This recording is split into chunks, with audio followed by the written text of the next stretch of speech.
नालंदा प्राचीन भारत का शिक्षा केंद्र। प्राचीन काल में शिक्षा के सबसे महान केंद्रों में से एक के रूप में जाना जाने वाला नालंदा बिहार में स्थित है। नालंदा प्राचीन भारत में उच्च शिक्षा का सर्वाधिक महत्वपूर्ण और विख्यात केंद्र था। महायान बौद्ध धर्म के इस शिक्षा केंद्र में हीनयान बौद्ध धर्म के साथ ही अन्य धर्मों के तथा अनेक देशों के छात्र पढ़ते थे। वर्तमान बिहार राज्य में पटना से 88.5 किलोमीटर दक्षिण पूर्व और राजगीर से 11.5 किलोमीटर उत्तर में एक गांव के पास अलेक्जेंडर कनिंघम द्वारा खोजे गए इस महान बौद्ध विश्वविद्यालय के भग्नावशेष इसके प्राचीन वैभव का बहुत कुछ अंदाज करा देते हैं। अनेक पुराभिलेखों और 7वीं शताब्दी में भारत के इतिहास को पढ़ने आया था के लिए आए चीनी यात्री ह्वेनसांग तथा इत्सिंग के यात्रा विवरणों से इस विश्वविद्यालय के बारे में विस्तृत जानकारी प्राप्त होती है। यहाँ 10,000 छात्रों को पढ़ाने के लिए 2,000 शिक्षक थे।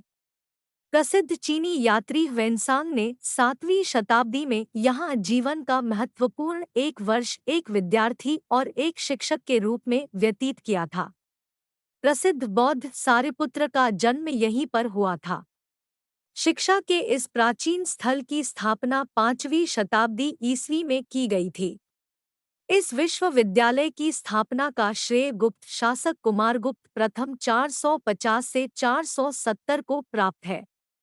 गुप्तवंश के पतन के बाद भी आने वाले सभी शासक वंशों ने इसकी समृद्धि में अपना योगदान जारी रखा। इसे महान सम्राट हर्षवर्धन और पाल शासकों का भी संरक्षण मिला। स्थानीय शासकों तथा भारत के विभिन्न क्षेत्रों के साथ ही इसे अनेक विदेशी शासकों से भी अनुदान मिला। अभिलेखों के अनुसार बुद्ध ने अपने जीवन काल में कई बार नालंदा का दौरा किया। हालांकि यह बौद्ध शिक्षा के केंद्र के रूप में बहुत बाद में प्रसिद्ध हुआ। अगर रिकॉर्ड पर गौर करें तो यह दुनिया का पहला आवासीय अंतर्राष्ट्रीय विश्वविद्यालय है। इस विश्वविद्यालय में भारत के विभिन्न क्षेत्रों से ही नहीं बल्कि कोरिया, जापान, चीन, तिब्बत, इंडोनेशिया, फारस तथा तुर्की से भी विद्यार्थी शिक्षा ग्रहण करने आते थे। नालंदा के विशिष्ट शिक्षा प्राप्त स्नातक बाहर जाकर बौद्ध धर्म का प्रचार करते थे। इस विश्वविद्यालय को 9वीं शताब्दी से 12वीं शताब्दी तक अंतर्राष्ट्रीय ख्याति प्राप्त थी।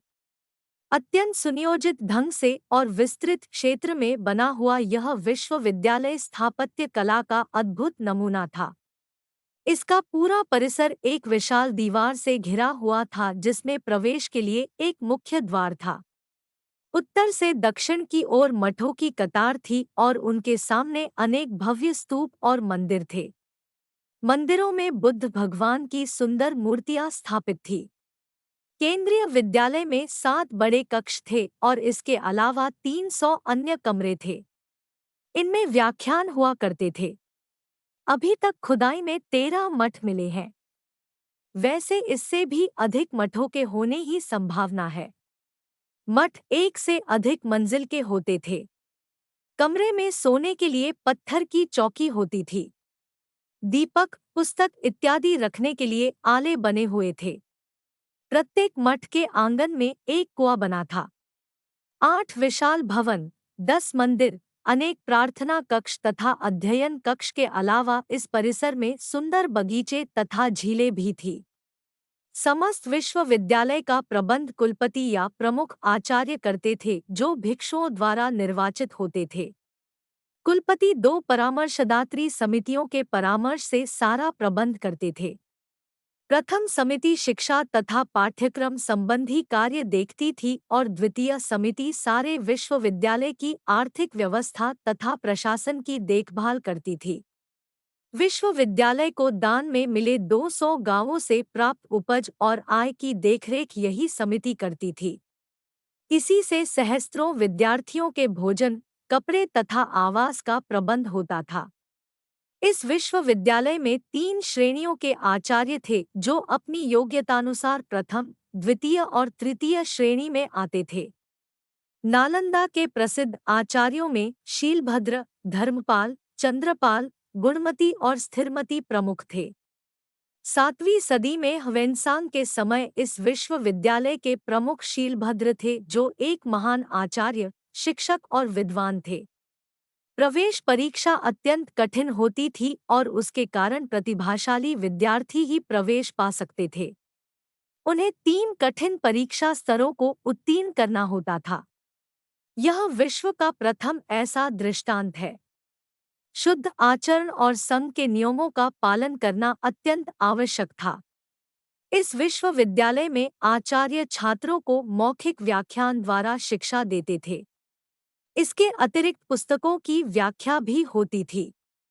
शास्त्रार्थ होता रहता था। दिन के हर पहर में अध्ययन तथा शंका समाधान चलता रहता था। यहाँ महायान के प्रवर्तक नागार्जुन, वसुबंधु, असंग तथा धर्मकीर्ति की रचनाओं का सविस्तार अध्ययन होता था। वेद, वेदांत और सांख्य भी पढ़ाए जाते थे। व्याकरण, दर्शन, शल्य विद्या, ज्योतिष, योगशास्त्र तथा चिकित्साशास्त्र भी पाठ्यक्रम के अंतर्गत थे। नालंदा की खुदाई में मिली अनेक कांसे की मूर्तियों के आधार पर कुछ विद्वानों का मत है कि कदाचित धातु की मूर्तियां बनाने के विज्ञान का भी अध्ययन होता था। यहाँ खगोलशास्त्र अध्ययन के लिए एक विशेष विभाग था। नालंदा में सहस्रों विद्यार्थियों और आचार्यों के अध्ययन के लिए 9 तल का एक विराट धर्मगज नामक पुस्तकालय था, जिसमें 3 लाख से अधिक पुस्तकों का अनुपम संग्रह था। इस पुस्तकालय में सभी विषयों से संबंधित पुस्तकें थीं। यह रत्नरंजक रत्नोद्धि रत्नसागर नामक 3 विशाल भवनों में स्थित था। रत्नोद्धि पुस्तकालय में अनेक अप्राप्य हस्तलिखित पुस्तकें संग्रहित थीं। इनमें से अनेक पुस्तकों की प्रतिलिपियां चीनी यात्री अपने साथ ले गए थे। यहाँ छात्रों के रहने के लिए 300 कक्ष बने थे, जिनमें अकेले या एक से अधिक छात्रों के रहने की व्यवस्था थी। 1 या 2 भिक्षु छात्र एक कमरे में रहते थे। कमरे छात्रों को प्रत्येक वर्ष उनकी अग्रिमता के आधार पर दिए जाते थे। इसका प्रबंधन स्वयं छात्रों द्वारा छात्र संघ के माध्यम से किया जाता था। यहाँ छात्रों का अपना संघ था। वे स्वयं इसकी व्यवस्था तथा चुनाव करते थे। यह संघ छात्र संबंधित विभिन्न मामलों जैसे छात्रावासों का प्रबंध आदि करता था। छात्रों को किसी प्रकार की आर्थिक चिंता न थी। उनके लिए शिक्षा, भोजन, वस्त्र, औषधि और उपचार सभी निःशुल्क थे। राज्य की ओर से विश्वविद्यालय को 200 गांव दान में मिले थे, जिनसे प्राप्त आय और अनाज से उसका खर्च चलता था। प्रसिद्ध चीनी विद्वान यात्री ह्वेन-त्सांग और इत्सिंग ने कई वर्षों तक यहाँ सांस्कृतिक व दर्शन की शिक्षा ग्रहण की। इन्होंने अपने यात्रा वृत्तांत व संस्मरणों में नालंदा के विषय में काफी कुछ लिखा है। ह्वेन-त्सांग ने लिखा है कि सहस्रों छात्र नालंदा में अध्ययन करते थे और इसी कारण नालंदा प्रख्यात हो गया था। दिन भर अध्ययन में बीत जाता था। विदेशी छात्र भी अपनी शंकाओं का समाधान करते थे। इत्सिंग ने लिखा है कि विश्वविद्यालय के विख्यात विद्वानों के नाम विश्वविद्यालय के मुख्य द्वार पर श्वेत अक्षरों में लिखे जाते थे। इस विश्वविद्यालय के अवशेष 14 हेक्टेयर क्षेत्र में मिले हैं। खुदाई में मिली सभी इमारतों का निर्माण लाल पत्थर से किया गया था। यह परिसर दक्षिण से उत्तर की ओर बना हुआ है। मठ या विहार इस परिसर के पूर्व दिशा में व चैत्य मंदिर पश्चिम दिशा में बने थे। इस परिसर की सबसे मुख्य इमारत विहार 1 थी। आज में भी यहाँ 2 मंजिला इमारत शेष है। यह इमारत परिसर के मुख्य आंगन के समीप बनी हुई है। संभवत यहाँ ही शिक्षक अपने छात्रों को संबोधित किया करते थे। इस विहार में एक छोटा सा प्रार्थनालय भी अभी सुरक्षित अवस्था में बचा हुआ है। इस प्रार्थनालय में भगवान बुद्ध की भग्न प्रतिमा बनी है। यहाँ स्थित मंदिर नंबर 3 इस परिसर का सबसे बड़ा मंदिर है। इस मंदिर से समूचे क्षेत्र का विहंगम दृश्य देखा जा सकता है। यह मंदिर कई छोटे बड़े स्तूपों से घिरा हुआ है। इन सभी स्तूपों में भगवान बुद्ध की विभिन्न मुद्राओं में मूर्तियां बनी हुई है। 13वीं सदी तक इस विश्वविद्यालय का पूर्णतः अवसान हो गया।